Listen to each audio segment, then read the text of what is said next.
Hello friends. Class 10th हम लोग आज रॉबर्ट फ्रॉस्ट की एक और पोएम पढ़ेंगे, fire and ice. Let's start the poem. Some say the world will end in fire, some say in ice, from what I have tasted of desire I hold with those who favour fire, but if it had to perish twice I think I know enough of hate to say that for destruction ice is also great and would suffice. तो यहाँ पे Robert Frost कह रहे हैं कि कुछ लोग कहते हैं कि जो वर्ल्ड है, ये जो पूरा वर्ल्ड है, दुनिया है, ये फायर से जल के ख़त्म हो जाएगा, और कुछ कहते हैं कि ये बर्फ से ख़त्म हो जाएगा। और इनको क्या लगता है कि जैसे कि मैंने डिज़ायर का टेस्ट किया, डिज़ायर यानी इच्छाएं, हमारी जो बहुत सारी होती है ना इच्छाएं, विशेज़, और इनको ये लगता है कि मैं उन लोगों के साथ फेवर में हूँ जो फायर के फेवर में है, ठीक है।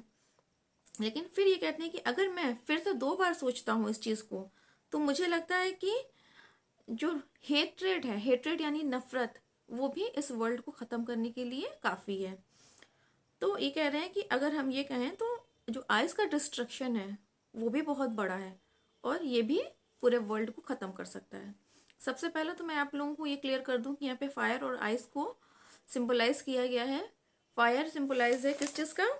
यहाँ पे फायर को कहा गया है कि ये हमारी जो इच्छाएं हैं ना, बहुत सारी जो डिज़ायर्स हैं, उनसे फायर को कंपैरिजन किया है। ज्वलंत इच्छाएं, आप लोगों ने शायद सीबीएसई वालों ने नहीं सुना होगा, हिंदी मीडियम वालों को पता होगा। ज्वलंत इच्छाएं यानी कि बर्निंग डिज़ायर्स, वो इच्छाएं जो लगातार हमारे दिल में जलती रहती हैं, जैसे कि लस्ट, फ्यूरी, ग्रीड, ठीक है।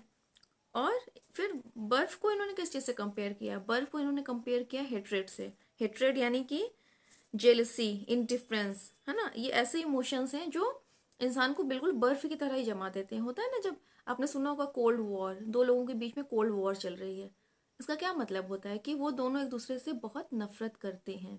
वो दोनों एक दूसरे से इतनी नफरत करते हैं कि एक दूसरे से बात भी करना पसंद नहीं करते हैं, है ना।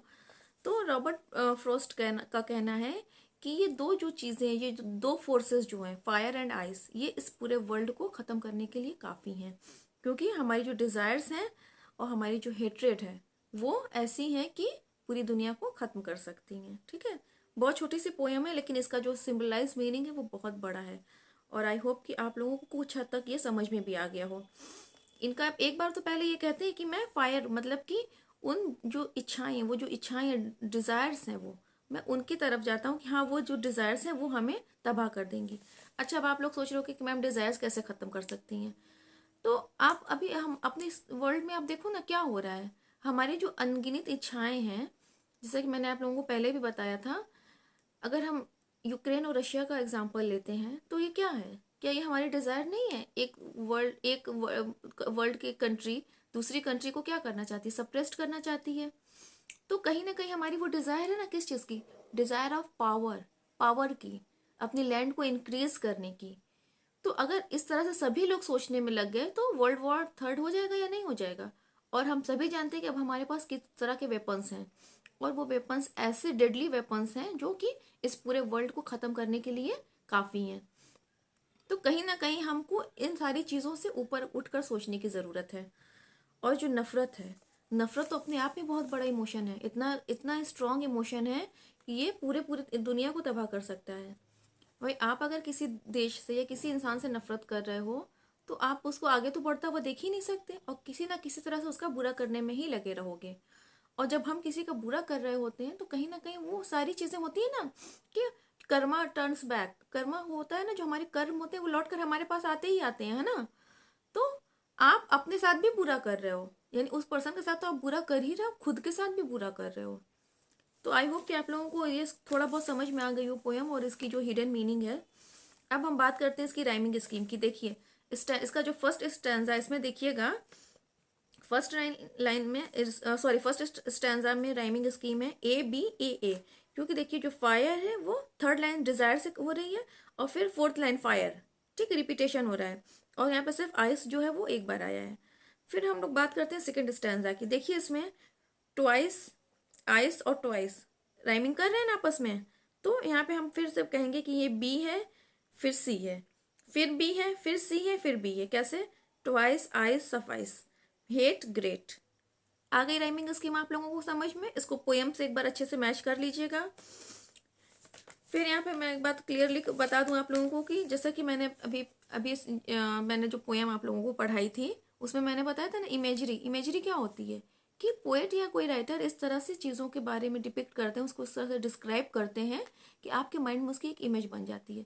अभी अगर हम लोगों ने ये पोएम को बहुत ध्यान से पढ़ा होगा तो हमारे माइंड में तुरंत फायर और आइस की इमेजेस बन गई होंगी, है ना। मतलब हम लोगों ने तो देख भी रखा है फायर और इमेज को, लेकिन हमने उस रूप में इन दोनों को इमेजिन कर लिया कि ये पूरे वर्ल्ड को क्या कर सकती हैं, एकदम खत्म कर सकती हैं, है ना।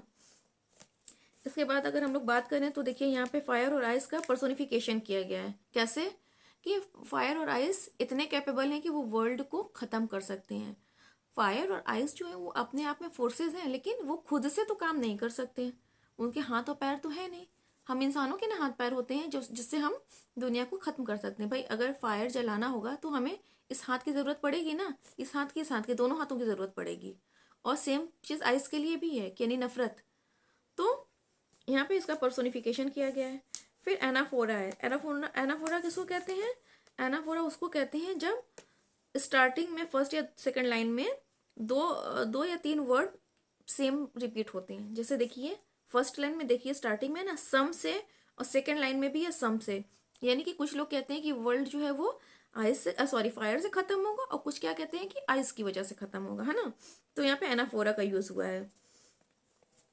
फिर एलिट्रेशन है। यहाँ पर देखिए इसी लाइन में सम और से दोनों में सा साउंड की रिपीटेशन है। फिर इस लाइन में आ जाइए फेवर फायर, फोर्थ लाइन, है ना। देखिए एफ एफ है ना, कॉन्सोनेंट साउंड की रिपीटेशन। फिर इसके बाद आइए इस लाइन में फर्स्ट लाइन में वापस से आ जाइए वर्ल्ड विल, है ना। तो वर्ल्ड और विल इसमें भी रिपीटेशन है, ठीक है। फिर मेटाफर का यूज कैसे हुआ है इसमें ये भी बता दें आप लोगों को। मेटाफर डिवाइस का यूज हुआ है, पोएटिक डिवाइस मेटाफर आप जानते ही हैं, जब हम लाइक और एज का यूज किए बिना किसी चीज को किसी से कंपेयर करते हैं। तो यहाँ पर आइस और फायर का कंपैरिजन किया गया ह्यूमन इमोशंस के साथ, है ना। भाई हमारे जो इमोशंस हैं वो फायर या आइस थोड़ी हैं, यहाँ पे तो कंपैरिजन किया गया ना। हमारे इमोशंस क्या होते हैं? हेट्रेड होती है, हैप्पीनेस होती है, सॉरो होता है, ठीक है। तो इस तरह के जो हमारे एंगर होता है, जो हमारे इमोशंस हैं, उनको किससे कंपेयर किया गया है? फायर और आइस से। लेकिन यहाँ पे लाइक एंड एस का यूज नहीं किया गया है, तो ये मेटाफर है, ठीक है। और इसके साथ साथ एंटीथेसिस का यूज हुआ है, और आपको पता है एंटीथेसिस वो होते हैं जब एक चीज दूसरे के एकदम जस्ट अपोजिट हो। तो यहाँ पर जो फायर है वो आइस का एंटीथेसिस है, ठीक है।